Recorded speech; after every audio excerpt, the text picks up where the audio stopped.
The film takes place in the immediate aftermath of World War II in 1945, somewhere in an isolated manor on the Channel Islands, New Jersey. A stern, anal retentive woman named Grace awakens from a nightmare and gets ready for her day. The morning starts with her welcoming 3 people who show up at her door. But before the older woman tells her their purpose of visit, she takes them inside without any second thought. Grace treats them as her servants and orders them to introduce themselves. The elders are Mrs. Mills and Mr. Tuttle, and the young lady is called Lydia, but she is mute. As Grace recently sent out an advertisement looking for new servants, she immediately assumes that the 3 are looking for work, so she begins showing them around. During the tour, she mentions her relief because the previous servant vanished just the week before, without any notice, and didn't even collect their wages. However, as the workers enter the kitchen, she locks its door, and afterwards, she takes them to the music room, locking the door again. Here she reveals the key rules to this house. 1. No door must be open without the previous one being closed first. 2. Grace tells them to be quiet during their work because she highly prizes silence in her house due to her migraines. She also informs them that the house has no electricity, because during the war, the Germans kept cutting it off, so they learned to live without it. Grace decides to introduce her children to them, but first she tells them to close all the curtains. And this is where the 3rd rule came into play. Her children, Anne and Nicholas, are medically sensitive to sunlight. More light exposure gives their skin blisters in a matter of minutes. And so, the area must be dark whenever the children are about to enter it. Afterwards, the servants get to work right away. Mrs. Mills makes the children breakfast, during which Anne talks about how their mom has gone mad because their dad, Charles, left for the war but never came back. Grace overhears this and pulls Mrs. Mills aside to tell her to pay no mind to what her children says. To add, she also just realized that the letter she wrote to the newspaper about looking for new servants was never picked up by the mailman, so she questions how Mrs. Mills heard about the job vacancy. The new servant quickly explains that she just happened to stop by looking for work, because she used to work for the previous owners of the house. Grace then warns about her children's strange and fantastical ideas, something she doesn't believe because she prefers to stay grounded. Later that day, the mother gets her children to do a Bible study about how one should be good throughout their life, otherwise you'd go to hell in the afterlife. She then tells them to study separately so they can focus, and escorts Anne into another room. As the children study, she hangs around the living room, until she gets interrupted by the sound of a child crying. Panicked, she rushes to check on Nicholas, only to find that he's actually just chilling. As the cries persists, she assumes it's Anne, so she rushes to check on her, but she's also not crying. However, unlike Nicholas, Anne goes on and says that she heard the cries too, as earlier she met a crying boy called Victor, who just left the room. According to her, he was crying because he doesn't like the house and told them to leave the house. Anne also mentions about Victor's father and the others who have been viewing the house. Grace thinks the story is absurd, saying how a person can get in and out if the door is locked, but then gets shocked to see the door right across from her is open. Livid, she summons the servants and scolds them for this, but the servants swear they weren't even inside the house this entire time. At night, while the children sleep, Anne wakes Nicholas, and he freaks out because the curtain is open. But his sister tells him she didn't do this, Victor did. This scares Nicholas, so he curls back up in his bed, while Anne closes the curtain again. Afterwards, we can hear Anne arguing with a boy who tells them to get off his bed, scaring Nicholas. And then tells Victor to touch Nicholas' cheek so he knows that Victor is real. Hearing his scream, Grace instantly rushes to their room and finds terrified Nicholas, who blames Anne. I didn't do anything. She punishes Anne by making her stand and read in the hall, while scolding her to stop scaring her brother, but Anne still insists she's not making anything up. Fed up with Anne's ghost stories, she makes her read Bible until she asks Nicholas for forgiveness. 3 days have passed, and Anne has not yet apologized, saying she cannot apologize for something she has not done. Meanwhile, Grace is downstairs trying to embroider in silence, when she hears a loud commotion upstairs. She yells for her other servant Lydia to be quiet, but as she looks out the window, she realizes that both Lydia and Mrs. Mills are actually out in the yard. Confused, she goes upstairs to investigate, while the daughter reveals that Victor and his family are inside the junk store upstairs. She cautiously goes in there, and begins hearing whispers between what sounds like several people. She's what? Scared, she unveils the furniture in hopes of finding them, but doesn't find anyone. The door suddenly swings, so she rushes out to catch up with the intruders, but doesn't see them. Anne claims that there are several intruders roaming about the house who are claiming the house as theirs.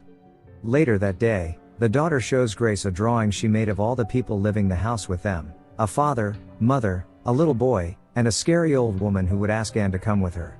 Grace now believes that there are intruders roaming around, so she arms herself with a rifle, and sends her 3 servants to open all the curtains and do a full search around the house. After their search comes up empty-handed, Grace sits in the junk room alone, where she discovers an old family picture, along with a series of post-mortem pictures. As Mrs. Mills used to work there in the past, she decides to ask her about these, and she calmly explains that taking post-mortem pictures was a common practice back in the day. Grace, however, finds this morbid, and asks her to get rid of these pictures. That night, Grace embraces the sleeping Anne, and apologizes for being so hard on her. As it turns out, little Nicholas is still awake, and tries asking her when their daddy is coming home. This triggers Grace's grief for her husband Charles's likely demise, and she spends the rest of the night crying. But all of a sudden, she hears the sound of the piano playing downstairs. She arms herself and investigates. But the sound stops just as she enters the room. Paranoid, she locks the piano and exits.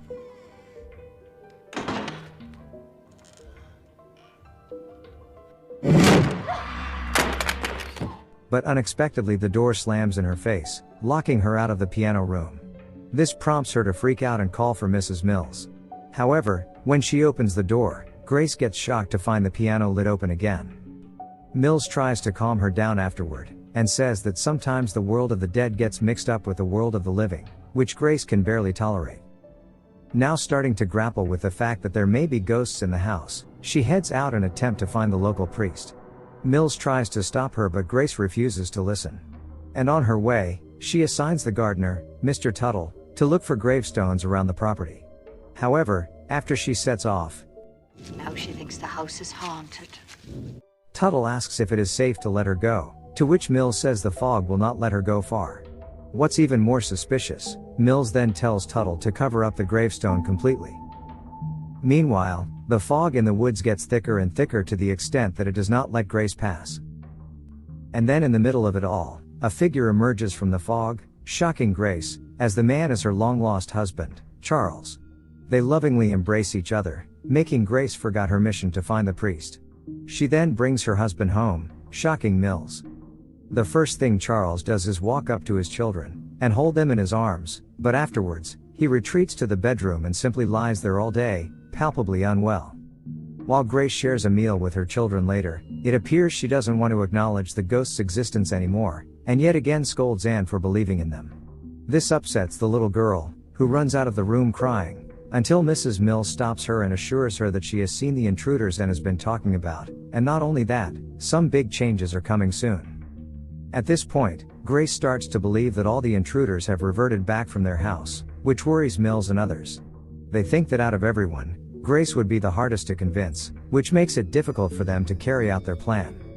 On the next day, Grace makes Anne wear the veil she has been sewing recently, and loves it so much that she'd like to keep wearing it. Afterwards, Grace leaves her alone to tend to her husband, who is still in bed looking lifeless. When she returns to check on Anne, she finds her playing on the ground, but to her surprise, her hands and face have turned old. What's the matter? This causes her to get violent, and thrashes that old bitch. But as she removes the veil, it turns out she's been rough handling it all along. Mills arrives and immediately takes Anne away. Later, Mills gives Grace the migraine pills she always takes, and tells her to leave the responsibilities to her.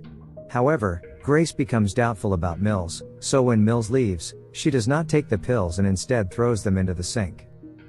When she returns to the bedroom, Charles confronts her, saying that he found out about an incident wherein Grace went violent with her children while he was away. Charles expresses his disappointment in Grace, while she swears that she loves her children and would never be violent towards them. However, Charles gets up right after, and announces he's only come home to say goodbye, and must return to the front lines. This infuriates Grace, as she understandably wishes for her husband to stay with her instead. He comes up to her and kisses her to calm her down, but disappears that next morning. Grieving, Grace goes out to the front gate in hopes of catching up with him, but of course he's not there. At the same time, the children awake in the daylight, and when they realize, Anne screams loudly. Hearing her voice, Grace rushes to save them, and finds that all of the curtains are missing. Panicked, she shields her children with a coat, while taking them to the only dark room left in the house.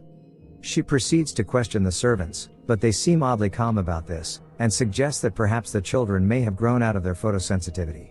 Grace is now beyond livid. She decides to take a gun, right when Mills and others suddenly arrive, making Grace more frightened. She points the gun at the three servants to stop whatever plans they may have. Grace then takes the keys to the rooms from them, and fires the three servants when they try to calm her down.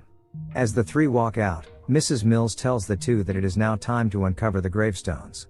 Meanwhile, Grace spends the day tearing the house apart looking for the curtains, but she can't seem to find them. At nighttime, Anne yet again tries telling Nicholas that their mom has gone mad and violent again like she did on that fateful day, but Nicholas still refuses to believe it. Bored, she decides to jump out of the window, saying that she wants to look for their father. Nicholas also comes with her, because he's scared of being left alone. Together, the two children tread through the dark, until they stumble upon three gravestones. At the same time, Grace is still on the search for the curtains, and finally digs through the servants' quarter. Finally, now comes the shocking truth. To Grace's horror, she finds a post-mortem picture of Mrs. Mills, Mr. Tuttle, and Lydia. At the same time, the daughter discovers that the gravestones belong to the three servants, revealing that they're ghosts all along. Just in time, the servants appear, and start walking up toward Anne and Nicholas. Scared, the siblings run for their lives, and finally meet with Grace. The mother tells them to rush inside the house, while trying to shoot them to no avail. Mills tells Grace that the three were killed by tuberculosis more than half a century ago. Hearing this, Grace retreats inside the house and locks the door, while the three come up to the house. She tells the dead people to go away, before telling the children to go upstairs and hide. Mrs. Mills tells her the new situation about the house, that they must learn to live with each other, the living and the dead people. But Grace refuses to listen and tells them if they are dead, then leave them to live in peace. To this, the servants tell her even if they leave, there are still the intruders living in the house. Tuttle informs her that the intruders also took the curtains down. Meanwhile, the children are now hiding inside the wardrobe, when all of a sudden, an old lady opens it, causing the children to scream. Mrs. Mills tells Grace that the intruders have found the children, and now she has to talk to them upstairs. Although scared, Grace heads upstairs to check on Anne and Nicholas, and it is at this point where she finds all intruders and her children. The old lady asks Anne what happened here before, but Nicholas warns Anne not to tell her. We can see that the blind old woman is somewhat writing on the paper, while two men appear to analyze their interaction, and a husband and wife watch. The old woman asks Anne again what her mother did to them, right when Anne tells her something about the pillow. Is that how she killed you? The children and Grace are shocked to hear this, while the old woman asks why they remain in this house if they're dead, which causes them to freak out and insist they're not dead. Grace loses her cool and begins creating commotion in order to convince them, at which point the perspective is flipped to reveal the table group is performing a seance, proving to us who the real ghost in the house is. The people around the table, who consist of paranormal mediums and the actual owners of the house, begin to discuss about what just happened. The wife argues that she's had enough of this haunting and they should move out of this house, and starts bringing up the history of the previous owners. Apparently, the previous owner went mad, then strangled and shot her own children in the past. The wife also says that their son Victor has been getting nightmares, and seen sightings of a little girl around the house. Hearing this gets the husband to relent, and promises they should move out first thing in the morning. Just outside the room, Grace now realizes that she has been dead this whole time. She now remembers how she killed her children before killing herself out of guilt. Grace eventually accepts that she is a ghost, and finally, Mrs. Mills walks in, welcoming and informing her that for now the intruders are leaving. But in the future others will come, and they must learn to coexist harmoniously. Now that they've all accepted they're ghosts, for the first time, the children step out under the sun, and learn that it doesn't hurt them anymore. The film ends with Grace and her children watching as the intruders pack their bags, and putting the property for sale.